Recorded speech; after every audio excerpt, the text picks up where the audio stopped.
마태복음 23장 27절부터입니다. 또 백성과 및 그를 위하여 가슴을 치며 슬피 우는 여자의 큰 무리가 따라오는지라. 예수께서 돌이켜 그들을 향하여 가라사대 예루살렘의 딸들아, 나를 위하여 울지 말고 너희와 너의 자녀를 위하여 울라. 보라, 날이 이르면 사람이 말하기를 수태 못하는 이와 해산하지 못한 태와 먹이지 못한 젖이 복이 있다 하리라. 그때에 사람이 산들을 대하여 우리 위에 무너지라 하며 작은 산들을 대하여 우리를 덮으라 하리라. 푸른 나무에도 이와 같이 하거든 마른 나무에는 어떻게 되리요 하시니라. 아멘.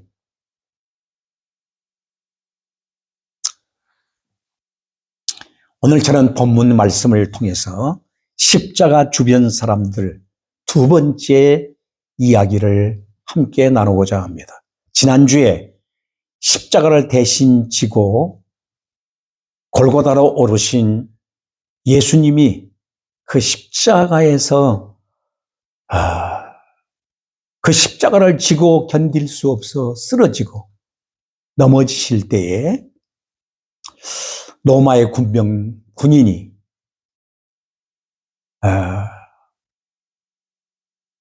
구경 나왔던 구레네 시몬에게 그 십자가를 대신 지우고 골고다로 올라간 사건과 함께 그가 받은 은혜와 복을 우리는 함께 생각하며 나누었습니다.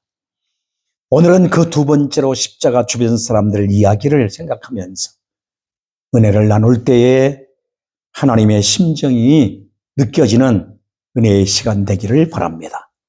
오늘 특별히 27절 말씀 보면은 또 백성과 및 그를 위하여 가슴을 치며 슬피 우는 여자의 큰 무리가 따라오는지라. 여기 슬피 우는, 가슴을 치며 슬피 우는 여자의 큰 무리가 따라오는지라, 이렇게 말씀하고 있습니다. 이 마당에 가슴을 치며 슬피 우는 것은 당연하다 하겠습니다. 그러나 그들의 눈물이 예수님을 위한 동정의 눈물이라면 이는 예수님께서 원하시는 바가 아닙니다. 왜냐하면 예수님께서는 지금 하나님의 언약대로 인류의 죄를 위하여 그 죄를 대신 담당하시려고 십자가를 지고 골고다로 오르고 계시는 것입니다.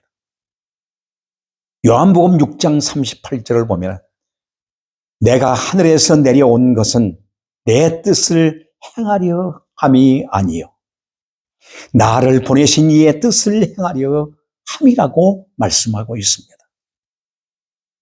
그래서 예수님께서는 예루살렘의 딸들아, 나를 위하여 울지 말고 너희와 너의 자녀를 위해 울라고 하십니다.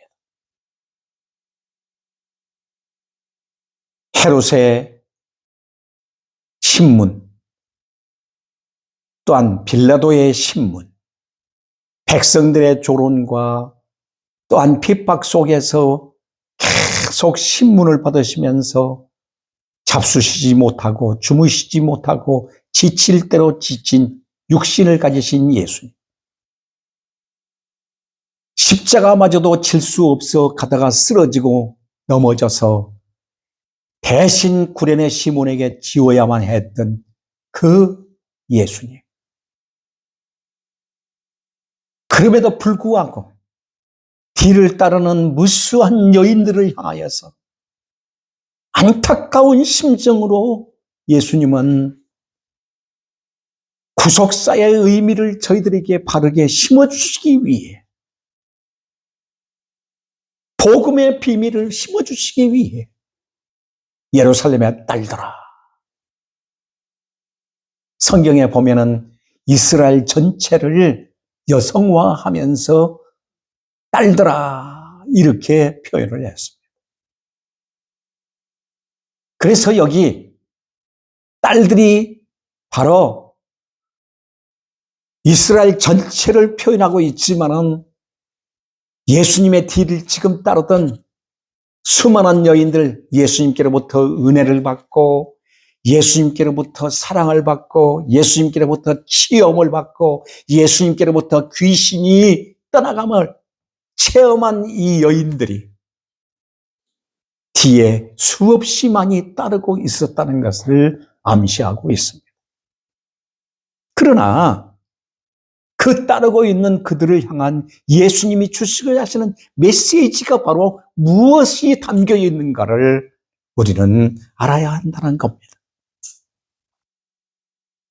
그건 두 가지로 나타나 있습니다. 첫째는 예수님의 고난과 죽음을 애통하고 슬퍼하는 것만 할 것이 전제되는 것처럼 보이지만 예수님은 구원사적 의미에서 마땅히 가야 할 길을 가는 것이며 그것은 인류 구원을 위하여 피할 수 없는 필연적인 하나님의 뜻의 길임을 암시하고 있는 것입니다.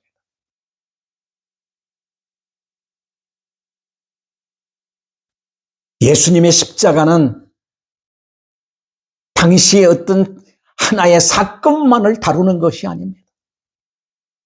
창세 이후로부터 죄가 들어오면서 하나님의 언약은 끊임없이 어디에 모아지고 있습니까? 언약에 모아지고 있습니다. 그 언약은 바로 십자가로 모아지고 있다는 것입니다. 그 십자가로 모아진 바로 그 사건, 그것을 담고 있기 때문에 지금 울고 있는 여인들에게 예수님이 담당하고 있는 십자가의 의미를 바르게 이해하고 알라고 하시는 깊은 구속사적인 뜻을 저희들에게 예수님은 지금 증언하고 있는 겁니다. 둘째로 애통하는 관심이 잘못되었다는 점입니다. 왜입니까? 지금 감성에 젖은 눈물을 예수님은 원하신 것이 아닙니다. 정작 마음 아프고 가슴을 칠 일은 이스라엘 사람들에게 미칠 진노와 저주를 모르고 선지자들을 핍박하고 죽이며 메시아이신 예수 그리스도까지 죽이는 것을 서슴지 않는 이스라엘 백성들의 패역한 죄 때문이라는 것입니다. 그 죄를 위해 통곡하며 울어야 된다는 것. 그 죄값은 사망입니다. 그 사망, 그 죄값은 바로 심판입니다. 그 딸을 심판을 예수님께서는 내다보시면서 너의 자식들에게 미칠 사건, 너희들에게 미칠 사건, 그것이 바로 심판이 눈앞에 왔다고 하는 것을 저희들에게 인식시키면서 그것을 회개하기 위해서 울라고 주님은 여기서 말씀하고 있는 겁니다. 제가 이스라엘을 성지 그곳에 순례를 하면서 예수님이 14번 넘어졌다고 하는 그 넘어진 자리다를 순례자들이 올라가면서 거기 앉아서 우는 것을 봤어. 그리고 결국에는 골고다 언덕, 그 십자가 지신 그곳에 또 가서 통곡하며 우는 것을 봤어. 정말 그 울음이 내 죄 때문에 이렇게 주님이 십자가를 지셨구나 하고 우는 울음이 아니라 대부분의 저들이 보면 얼마나 아프셨을까, 얼마나 고통스러우셨을까, 그 피 흘림과 그 모욕을 당하시면서 얼마나 슬펐을까. 감성에 젖은 눈물이었다라고 하는 것을 바라보면서 저는 거기서 저게 아닌지, 나의 죄와 나의 허물, 얼마나 기가 막힌 엄청난 죄값이 이렇게 또 가혹하고 가공할 만하구나 하는 것을 볼 줄 알아야 되는데, 이걸 볼 줄 모르고 바로 감성에 젖은 눈물을 흘리고 있다는 것.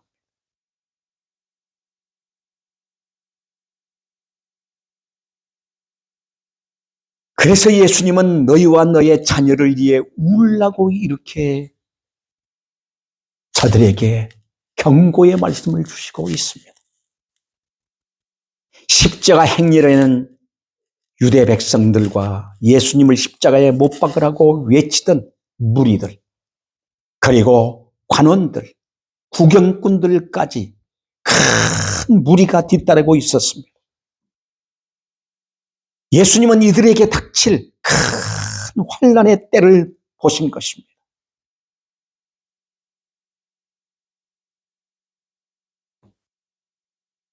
너희와 너의 자녀를 위해 울라고 하셨던 것이 바로 이 의미를 담고 있는 것입니다.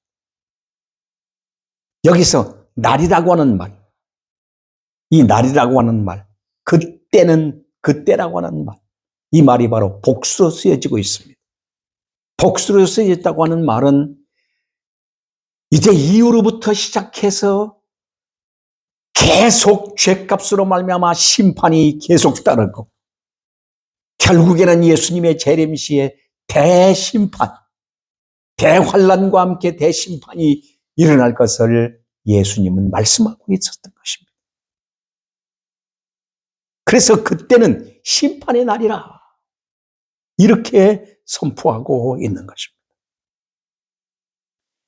그 심판의 날은 예수님 재림하실 때까지 계속 있다는 의미를 담고 있습니다.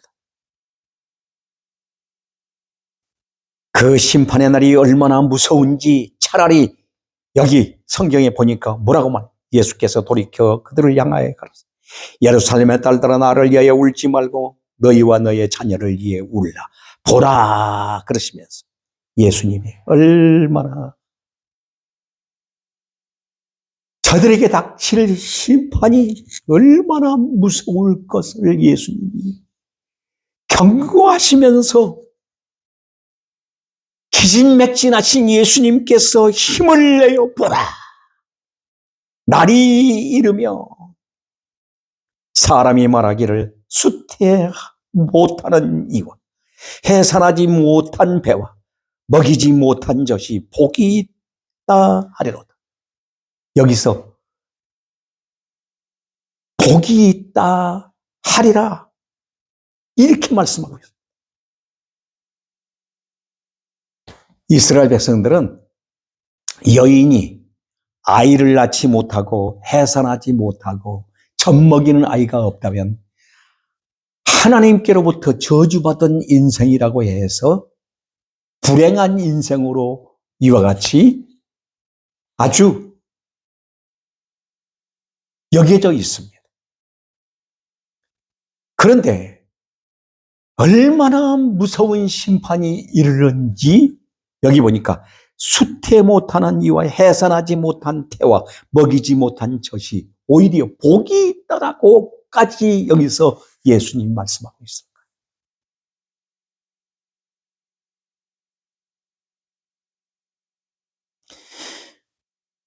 더 나아가서 얼마나 무슨 그때에 사람들이 산들을 대하여 우리 위에 무너지라 하며 작은 산들을 대하여 우리를 덮으라 하려.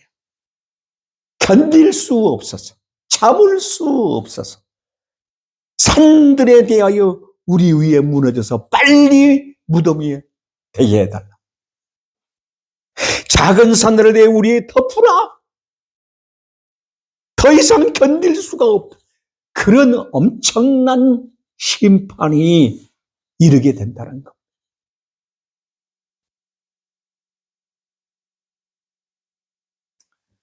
한마디로 그 심판을 겪지 않도록 차라리 빨리 죽여달라고 하는 것입니다.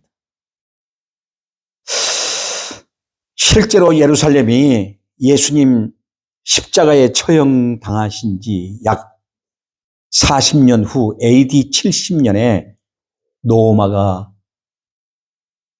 로마 티도가 이끌었던 군병들에 의해서 예루살렘은 함락이 됩니다.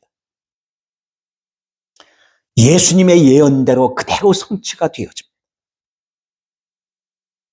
역사가 요세푸스는 이렇게 증언을 하고 있습니다. 이때 산으로 도망하던 자들이 산이 무너져서 수천 명이 죽음을 당했다.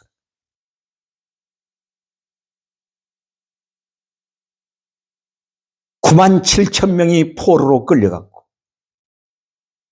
110만 명이 죽임을 당하였다고 전합니다. 이때 인구가 예루살렘에 285만 명, 285만 명이 살고 있다.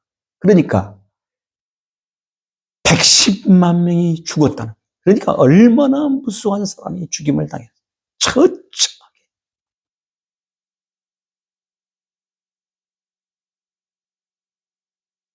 이 세상 끝날에 임할 대환란의 그림자라고 할 수 있는 사건이 바로 이때 사건이라는 것입니다. 최후의 심판은 예루살렘의 멸망에 비할 바가 아닐 것을 성경은 수도 없이 여러 곳에서 말씀하고 있습니다. 특별히 요한계시록 6장을 한번 보십시다. 요한계시록 6장 12절부터 보면은 내가 보니 여섯째의 인을 떼실 때에 큰 지진이 나며 해가 검은 털을 짠 상복같이 검어지고 달은 온통 피같이 되며 하늘의 별들이 무화과 나무가 태풍에 흔들려 설익은 열매가 떨어지는 것 같이 땅에 떨어지며 하늘은 두루마리가 말리는 것 같이 떠나가고 각 산과 섬이 제자리에서 옮겨지며 땅의 임금들과 왕족들과 장군들과 부자들과 강한 자들과 모든 종과 자유인이 굴과 산들의 바위 틈에 숨어 산들과 바위 위에 말하되 우리 위에 떨어져 보좌에 앉으신 이의 얼굴에서와 그 어린 양의 진노에서 우리를 가리우라. 그들의 진노에 큰 날이 이르렀으니 누가 능히 서리요 하리라. 정말로 어마어마한 심판 때에 일어난 사건을 묘사하고 있습니다. 그러므로 그들에게 그리고 우리 모두에게 바라시는 것은 동정의 눈물이 아니라 예수 그리스도께서 담당하신 십자가를 통해서 자신들의 죄의 처참함을 깨닫기를 원하고 계시는 것입니다.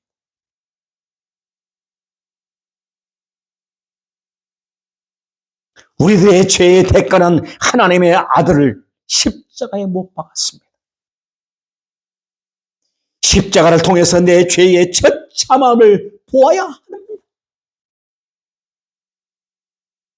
이를 아는 자라면 진정 자신과 자녀들을 위하여 울지 않을 수가 없을 것입니다. 그리고 바른 복음의 말씀 사역을 부지런히 전하지 않을 수 없을 것입니다.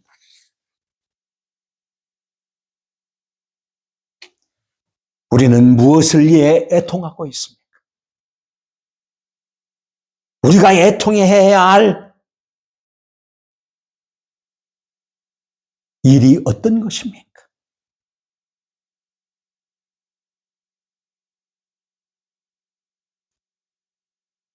예수님을 온전히 신뢰하고 의지하지 못하는 나의 믿음 없는 모습을 생각하며 우리는 애통해야 합니다. 사랑하는 내 자녀들이 믿음으로 살아갈 수 있도록 눈물의 기도가 우리에게 있어야 하지 않느냐. 사사기 21장 25절에 가서 보면 그때 이스라엘의 왕이 없으므로 사람이 각각 그 소견에 오른 대로 행하였더라고 말하고 있습니다. 사사시대의 모습입니다. 왕이 없다라는 말은 하나님을 왕으로 인정하지 않았다는 말입니다. 자기들 생각대로, 자기들 마음대로, 자기의 소견에 오른 대로 그것이 맞다라고 살았다는 것입니다. 여러분, 아브라함과 이삭과 야곱의 후예들이 어떻게 이렇게 되어버렸을까요? 하나님이 나의 왕이시고 내 인생의 주인이시고 내 인생의 왕이신데 왕이 없다는 것. 그래서 자기들의 옳은 대로 살았다는 것.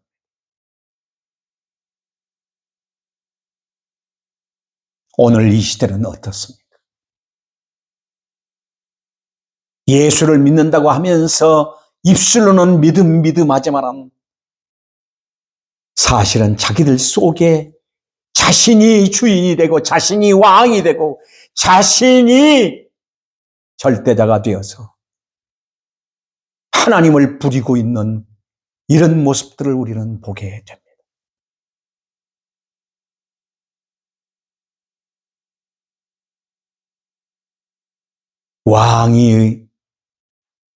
자신이 왕이 되어 살던 시대가 바로 사사시대입니다.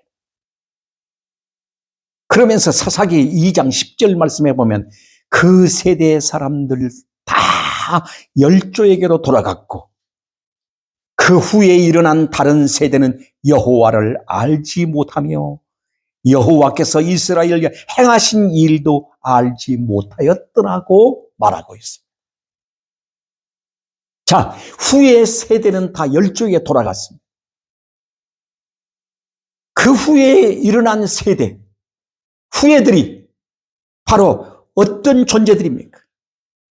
여호와를 알지 못하였다고 그랬어요. 하나님을 알지 못한 세대가 되어버렸어요. 어떻게 된 세대가 이렇게 됐을까? 누구의 잘못입니까? 가장 불행한 세대는 바로 하나님을 모르는 세대입니다. 부모가 아무리 신앙이 좋으면 뭐합니까? 후대를 세워야 하고 후대들에게 복음 사역을 바르게 하고 가야 되고 후대들에게 복음을 유산으로 물려가야 후대들에게 예수 그리스도의 생명이신 복음을 바르게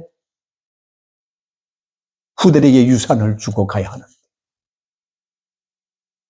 그 유산을 주지 않고 그냥 가버렸어. 그래서 그 후에 세대가 일어나서는 여호와를 알지 못하고 여호와께서 이스라엘에 행하신 모든 일도 다 잃어버려 알지 못한다 그랬어.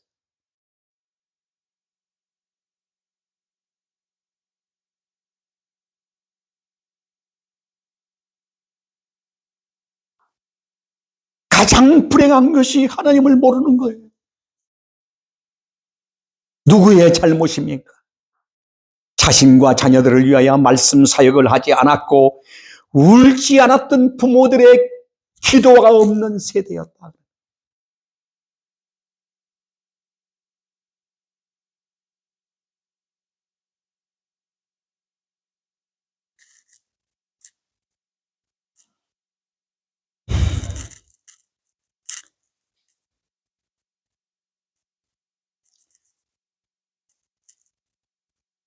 (60년대가) 지나고 (70년대가) 되는 (80년대) 지나면서 (90년대가) 지나면서까지도 성령의 놀라운 역사가 우리나라에 불어닥치고 기도 운동이 골짜기마다 일어났습니다.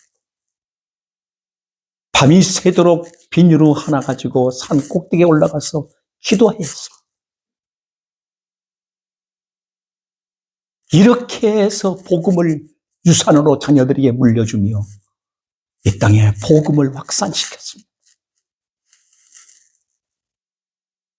그런데 지금은 어떻습니까? 산마다 기도 운동이 다 사라졌습니다. 기도가 다 식었습니다.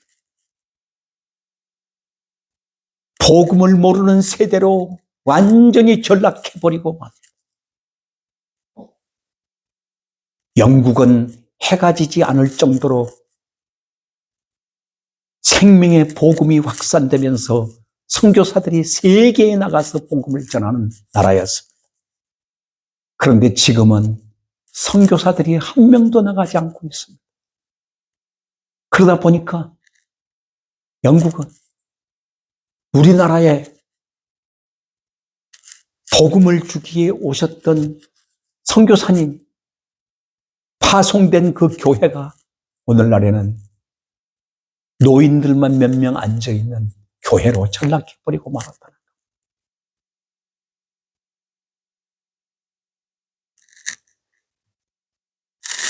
나는 어떻습니까? 이 세대를 위하여, 후대를 위하여 얼마나 눈물을 흘리고 있다고 생각하십니까? 우리 다시 일어나 복음의 말씀이 회복되기를, 눈물의 기도가 회복되기를 축원합니다. 그래야 삽니다. 그래야 하나님의 심판을 면하게 됩니다. 십자가 주변에 있으면서 심판으로 나아가는 어리석은 자가 되지 않고 십자가로 말미암아 생명에 이르고 영생에 이르는 복된 길로 나아가는 축복자들 되기를 축원합니다. 기도하겠습니다. 살아계시고 전능하신 하나님 아버지 감사합니다. 저희들을 이처럼 사랑해 주시고 은혜로 축복하신 하나님의 은총을 감사드립니다. 오 주 예수님, 믿는다고 입으로만 주여 주여 하는 자가 아니라 참으로